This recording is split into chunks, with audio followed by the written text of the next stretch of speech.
আমরা শিখছি কিভাবে মৌলের ইলেকট্রন বিন্যাস থেকে পর্যায় সারণীতে তার অবস্থান নির্ণয় করা যায়। এই তৃতীয় এবং শেষ পর্বে আমরা দেখার চেষ্টা করব সে সকল মৌলের জন্য অবস্থান নির্ণয় যাদের সর্বশেষ ইলেকট্রন প্রবেশ করে ডি উপস্তরে। এবং প্রতিনিধিত্বকারী মৌল হিসেবে আমরা নিচ্ছি আমাদের অতি পরিচিত লোহা অর্থাৎ আয়রন, যার পারমাণবিক সংখ্যা 26, এবং জিঙ্ক বা দস্তা, যার পারমাণবিক সংখ্যা 30। আসো আমরা এবার আয়রন এবং জিঙ্কের ইলেকট্রন বিন্যাসটি প্রথমে করে নিই। আয়রন, তার ইলেকট্রন বিন্যাস যদি আমরা দেখি, আমরা পাবো 1s2, 2s2, 2p6, 3s2, 3p6, 4s2। এখানে হচ্ছে টোটাল 20টি ইলেকট্রন, আরও 6টি ইলেকট্রন বাকি আছে। সুতরাং 4s এর পরই ইলেকট্রন প্রবেশ করবে 3d-তে। সুতরাং এখানে হবে 3d6। ঠিক একইভাবে আমরা যদি জিঙ্কের ইলেকট্রন বিন্যাস করি, আমরা পাবো 1s2, 2s2, 2p6, 3s2, 3p6, 4s2। এই হচ্ছে 20টি ইলেকট্রন, আরও 10টি ইলেকট্রন রয়েছে, সুতরাং সেটি প্রবেশ করবে ডি উপস্তরে। সুতরাং 3d10। সুতরাং এই হচ্ছে লোহা এবং দস্তা, এই দুইয়ের ইলেকট্রন বিন্যাস। এবার আমরা সেই ইলেকট্রন বিন্যাস থেকে তাদের জন্য তাদের গ্রুপ নাম্বার, পর্যায় সংখ্যা এবং গ্রুপ সংখ্যা বের করার চেষ্টা করব, অর্থাৎ জানার চেষ্টা করব সে কোন পর্যায় এবং কোন গ্রুপের মৌল। ঠিক একইভাবে আমরা জানার চেষ্টা করব জিঙ্ক কোন পর্যায় এবং কোন গ্রুপের মৌল। পর্যায় সংখ্যা আমাদের জন্য অত্যন্ত সহজ। আমরা শুধুমাত্র দেখব সর্বোচ্চ কোন শক্তি স্তরে ওই মৌলের ইলেকট্রনটি প্রবেশ করে। আয়রনের ক্ষেত্রে সেটি হচ্ছে 4। সুতরাং আয়রন চতুর্থ পর্যায়ের মৌল।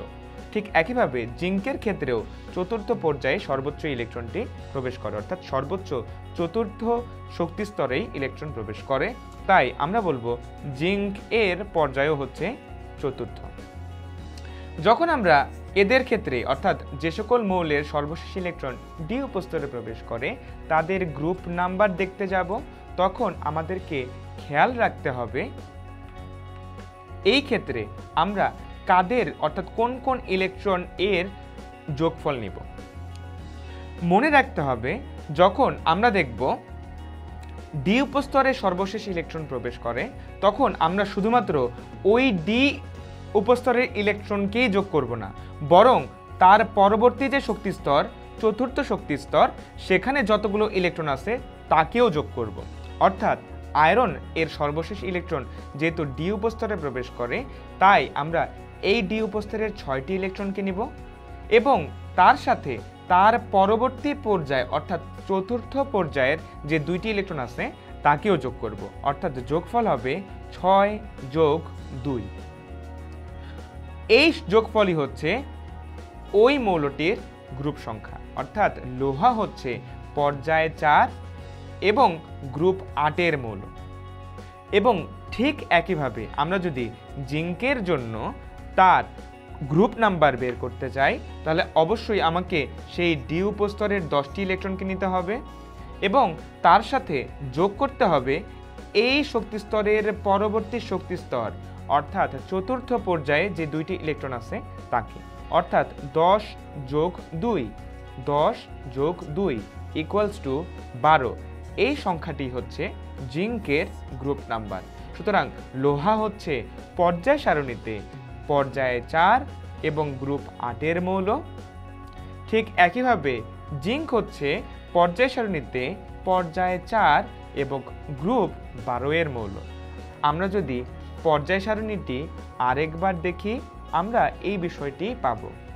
উভয়ই গ্রুপ 4-এর মৌল, পর্যায় 4-এর মৌল। এর মধ্যে আয়রন রয়েছে 8 নাম্বার গ্রুপে এবং জিঙ্ক রয়েছে 12 নাম্বার গ্রুপে। সুতরাং আমরা এই রকম ভাবে বের করতে পারি যে কোনো মৌলের পর্যায় সারণীতে অবস্থান তাদের ইলেকট্রন বিন্যাস থেকে।